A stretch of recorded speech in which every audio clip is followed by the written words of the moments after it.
Hello and welcome to this professional development series titled, Why Use IEP Facilitation? Understanding the usability, credibility, and versatility of the process. I'm Dr. Tracy Gershwin, Professor of Special Education and Board Certified Behavior Analyst, and I'm really excited to talk more about IEP facilitation with you. So first, we have three major objectives that I will be covering in this session. The first is I will provide a detailed overview about facilitated IEP meetings. Next, I will provide some understanding of the research about the usability and versatility of the facilitated IEP process. And then finally, I will describe what I'm abbreviating to FIEP process, facilitated IEP process, through a conflict prevention and resolution lens. You may find some literature refers to it as the FIEP.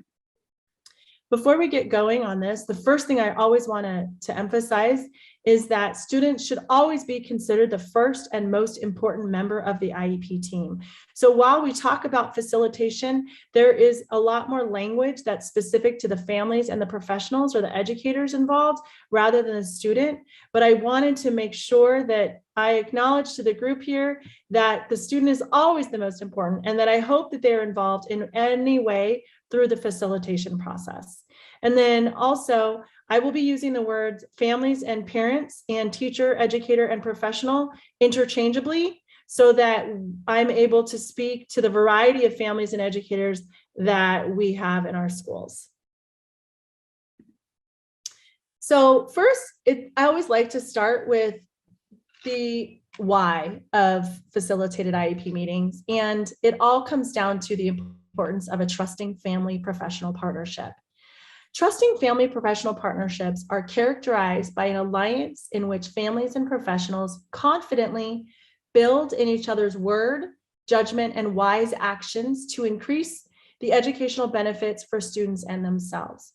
There is over 50 years of research that shows that when families and educators work together, good outcomes happen for the student.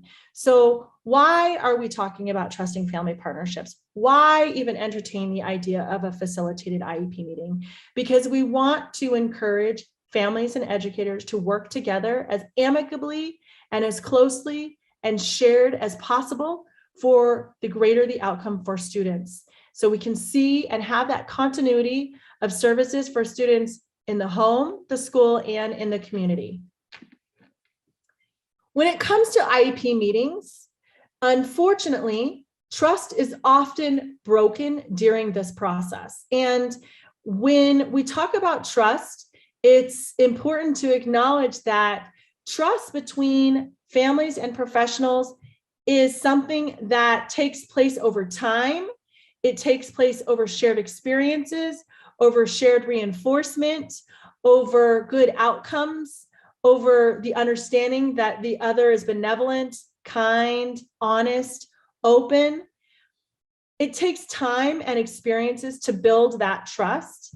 However, although trust can take a lot of time, we know that it can break rather quickly. And it unfortunately breaks most often during the IEP meeting. And that is interesting because while most people would think there's conflict over the content of the IEP, which are the goals or what is going on in the IEP document, it's actually more about the process where the challenges exist. So I have seen some beautifully written IEPs with wonderful goals that are specific, measurable, attainable, time sensitive, that match all of the guidelines and things that we see, that are bedazzled and bejeweled and they look like beautiful IEP documents.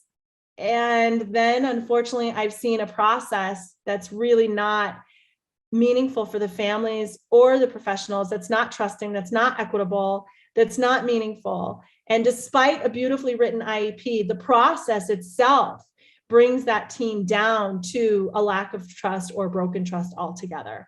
And that is a very sad thing because we know that the individualized education program is an incredibly important component to providing a free, appropriate public education to students with disabilities.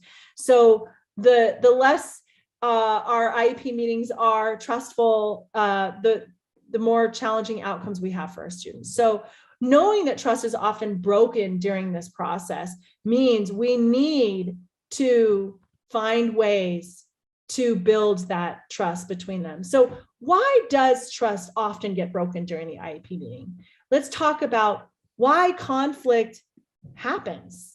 First and foremost, it's important to understand that during the IEP meeting, we have two very unique perspectives and roles that are at the IEP meeting table per se. And I always like to emphasize that the IEP meeting is a process. The IEP is in itself is a process, something that happens before, during, and after the meeting.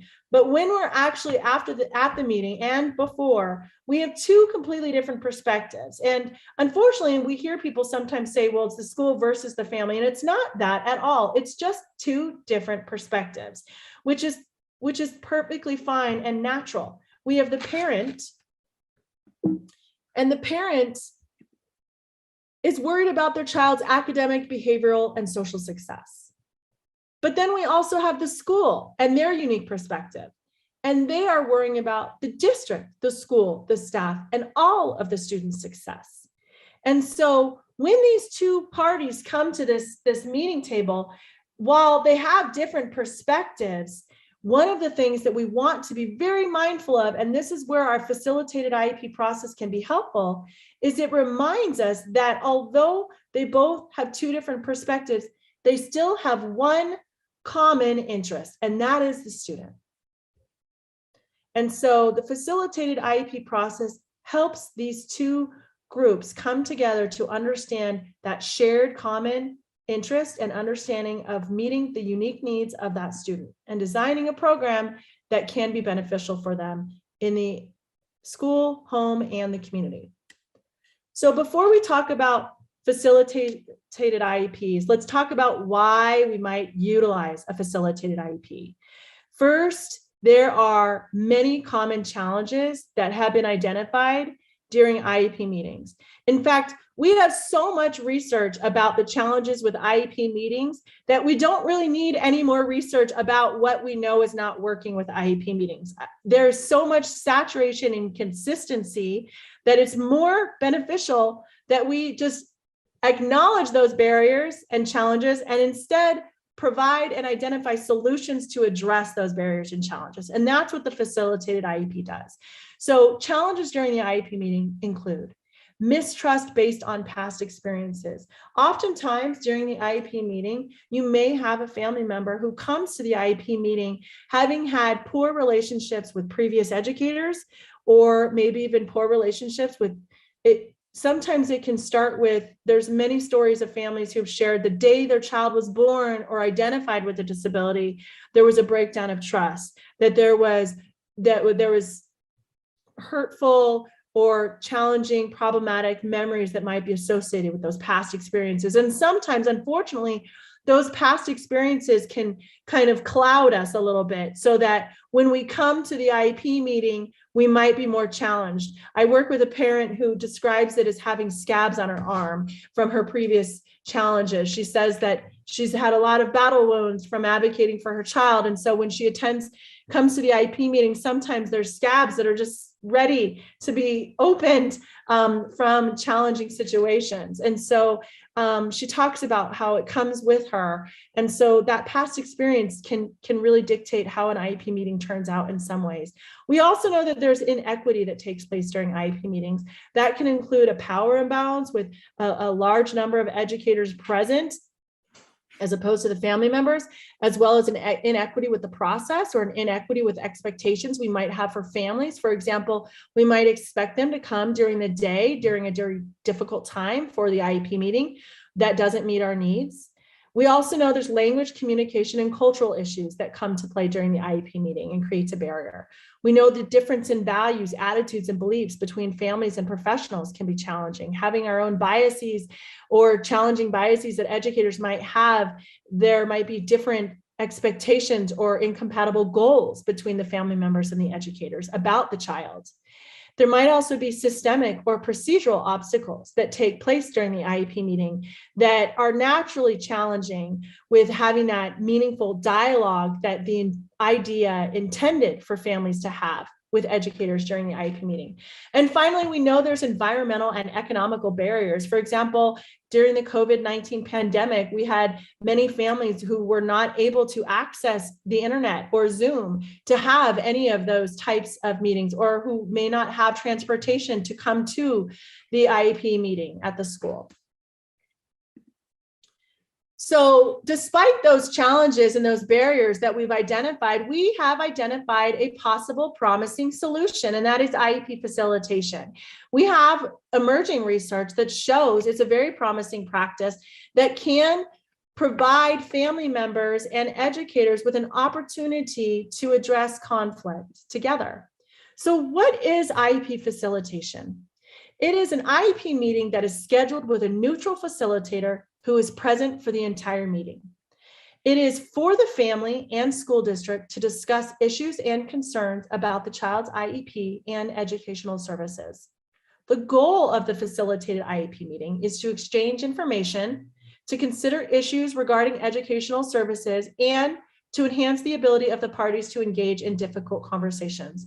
And facilitated IEP meetings may be confidential upon the agreement by both parties. This is something the parties need to come to an agreement with. Now, who is an IEP meeting facilitator? An IEP meeting facilitator is a third-party neutral facilitator who attends the IEP meeting. The facilitator's role is to ensure that parties have an opportunity for equal participation in a structured setting while adequately addressing the facts and concerns raised by the school and family. The facilitator assists the parties with discussing concerns in an attempt to reach a mutually acceptable resolution. The facilitator does not provide legal advice and does not render a decision for the parties or make any inclinations about their opinion of it. And finally, the facilitator assists the parties with discussing their concerns in a structured setting. A facilitator is incredibly beneficial because it allows the team to have someone who's there to help everyone discuss and agree upon all of the many identified areas that we have in an IEP document. Many times, educators without facilitated IEPs are asked and are required to be the facilitator of a meeting. And when there is challenging issues that come up, it can be very difficult to both provide information as an educator or professional and facilitate the group at the same time. And further, when we know conflict is present, it's really helpful to have that neutral person who's able to attend that meeting and provide the support needed. The philosophy of facilitated IEP meetings are one of collaboration, shared understanding amongst all members of the group, shared responsibility amongst all members of the group, student focused. We're always focused on the student. That's why we're at the IEP. It's the individual requirement of the IEP. And facilitated IEP meetings promote meaningful conversations among IEP team members. So I really want to emphasize the word meaningful conversations. As I talked about a little bit ago, some of those identified barriers to IEP meetings for family participation are those that are so procedural that it is more professionals talking to families than with families. A facilitated IEP meeting, we want to be talking with the families. We want family members included in all aspects of the decision and all conversations. And particularly when there's conflict involved, we want to make sure that every participant has the opportunity to meaningfully share their concerns and their needs and their unique perspectives about the situation. In the research that I've conducted on facilitated IEPs, we have found one very promising thing was when I originally started my research, kind of a fun fact of my background as a special education professional and as a doctoral student, I was very interested in conflict resolution. And during my research, I stumbled upon facilitated IEPs as a practice that 2 school districts initiated as a way to reduce their conflict their numbers. Actually, they're reduced the number of due process hearing requests. And so what these school districts did was they implemented facilitated IEPs for conflicts that were ordinarily going to due process. They found that they could be resolved without going to such extreme, costly, time-consuming measures. I will emphasize that due process exists for a reason. That being said, there is a lot of research that indicates families and professionals are going to due process when they could otherwise resolve the issue in a more amicable and meaningful way.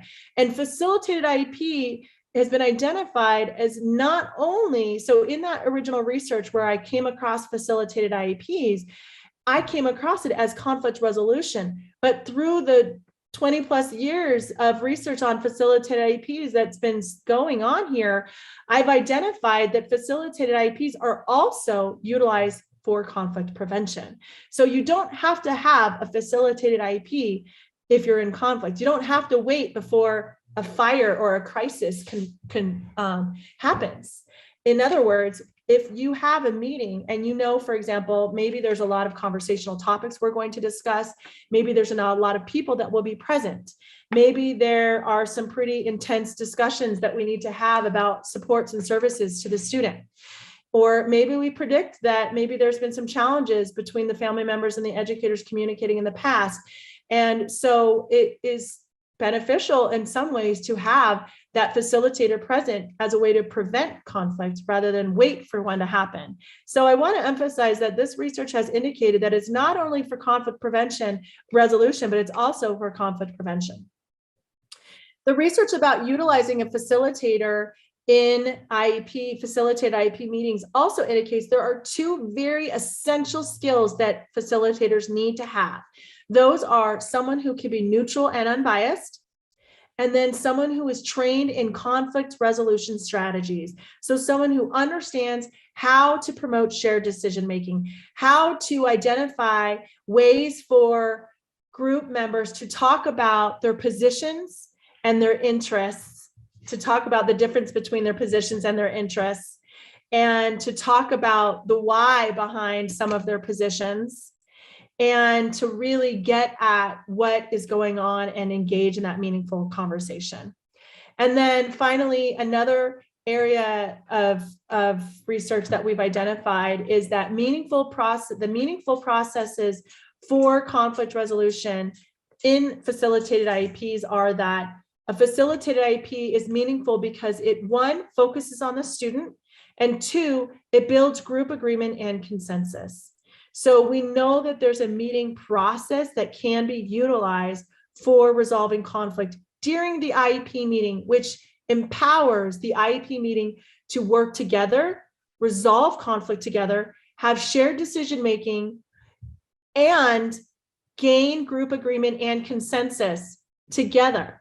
That is incredibly important because we want this team to have that skill set to work together, because guess what? They're going to have another IEP meeting the next year, or they might even have a revisit meeting at any point during that year. So we know that a relationship between families and educators when we have students with disabilities in our district are for the long haul. And so it behooves all of us to learn how to work together, resolve issues during the IEP meeting rather than do it outside of it. So these are the major benefits to utilizing IEP facilitation that have been identified in research thus far. Now, what I'd like to do is present to you a tiered approach to facilitated IEPs that bridges off of the conflict prevention and resolution framework. So using a tiered model, which we tend to be familiar with in our field of education, and I described myself as a behavior analyst, we know that sometimes there's universal strategies that we can use for all families when it comes to IEP meetings and facilitation, or there might be targeted facilitated IEP practices that we might use, or we might use the most intensive facilitated IEP process, which I just described. So first, I'm going to talk about this first level, which is the universal IEP practice. So in my research, we've been able to identify that as a form of conflict prevention, many practices that are utilized during facilitated IEPs can be brought into a general IEP. In other words, you can use some of the practices as a case manager or another professional. So when we use the universal IEP practice for conflict prevention, we have case managers and other educational professionals within the schools who are trained to implement the facilitated IEP model for all IEP meetings as a collaborative process with families. So the first thing is that this individual will use collaborative components for both conflict prevention and dispute resolution if needed. So they might use facilitation skills. They will focus on the student, and they will do consensus building or agreement building throughout the IEP meeting. And then the second is they will use procedural tools, which I found to be very valuable in facilitated IEP meetings. And those procedural tools include things like having a meeting prior to the IEP meeting with the family to talk about any issues, et cetera. Remember, this is for our prevention. So this is how we would use these strategies during IEP meetings in general. So meeting with the family members prior to the meeting, talking with them about their needs, their desires, their goals, their expectations, et cetera. Having an agenda that's available during that meeting for everyone to follow along with, having meeting norms or ground rules so that we have a general understanding of what the expectation is throughout our meeting, providing visual charting or visuals. So I've seen a lot of really active IEP team meetings where there's a flip chart with an educator or a note taker who might be taking notes and actively charting things that are being discussed. That's a great way to acknowledge what's being verbally shared and also encourage active involvement and discussion. And that also finally using a parking lot for off-topic issues. This is a meeting strategy that has been identified as something where we would have a noted place during the meeting. It could be a flip chart, it could be on a piece of paper, it could be projected on the screen, however you want to do that. But it's something where prior to the meeting, at the very beginning, we say to the family and educators, when issues come up that may be off topic, or if they come up, we will acknowledge them, address them, write them down in the parking lot to make sure that we come back and revisit them when the appropriate allotted time frame is available. So many of these strategies are combative to, they almost erase out the barriers that happen. So these are solutions to the challenges that we've identified for IEP meetings in general for all families. Next, if we want to look at a targeted FIEP for families, that might be one where we might obtain a facilitator that's from another school within our district, or we might share them across districts to address conflicts or resolve targeted issues with an outside influence, someone who can be neutral and unbiased. So as I said, in our universal, that's conflict prevention, where an educator is employing many of the facilitator strategies while being a facilitator, whereas this targeted level identifies and acknowledges that there's a need for bringing somebody else to the meeting to help everybody come together so that we can have that shared decision making. And in one of the school districts I spoke about earlier that I studied, this was one of their strategies to build capacity, was that they trained all of their administrators throughout the entire district in facilitated IEPs, so that when a conflict developed between families and educators, because it will always develop, and this is why we want to have strategies, not if it develops, but when the conflict develops, then they had a whole library of potential resource lists of potential facilitators available in the district who would come facilitate for the other. And I've seen that done in different ways. I've seen families trained in the districts as well. I've seen it where there's a dual facilitator, where there's an educator and a family member from the district who are doing the facilitation together. But the bottom line is, this is a targeted area where we've identified that it might not be full conflict, but there might be areas where we need to have somebody else who's just to help navigate that meeting. It might be we have a lot of IEP team members, we have a lot of things to discuss, etc. And then finally, that intensive facilitated IEP conflict resolution practice is the one that I've been discussing previously. That's where we have a third-party facilitator who selected to facilitate an IEP meeting with the intention to build group consensus through conflict resolution strategies. So understanding that we can move the facilitated IEP model has the enough flexibility to go from the least to the most intensive level of support for the IEP team. But the bottom line through all of this is that we're acknowledging that all families and educator teams are unique and may require different levels of supports to have the appropriate, meaningful discussions that we want them to have about addressing the needs of a student for the development of their IEP program. So going back to that universal component as well as targeted and intensive, there's a few IEP facilitation procedural components that are worth describing for those who want to do it universally or targeted. And these are in this table below. So first, we have a preparatory meeting, which some might call a pre-meeting. This is a process where we are able to describe the IEP process, plan for the meeting, and include all IEP team members in the process prior to the IEP meeting happening. We have a meeting agenda, which I spoke about earlier. It's a visual tool for meeting schedule and topics so that our group members know what's expected and to be addressed. There is oftentimes the development of meeting norms, where we create an agreeable meeting expectations to promote a respectful and collaborative environment during the IEP meeting. Parking lot, I briefly described. It's a meeting tool that ensures the team stays on topic and allows space for off-topic issues to be addressed later in the agenda. Shared agreement or consensus ensures shared decision-making and active IEP team agreements. An action plan is a process for planning next steps for follow-through and fidelity. And then finally, really important, is to have a debrief or an evaluation process.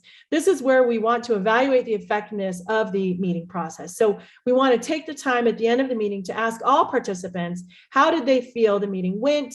Did they feel that they were actively included? What recommendations do they have for maybe improvements in the future, etc. In summary, alone, we can do so little. Together, we can do so much. In the words of Helen Keller, we need to come together as a group, particularly when it comes to meeting the needs of students with disabilities. The IDEA, Individuals with Disabilities Education Act, was written with the intention for that meaningful partnership, knowing that when families and educators work together, outcomes are positive for students, socially, emotionally, academically, and we want those outcomes.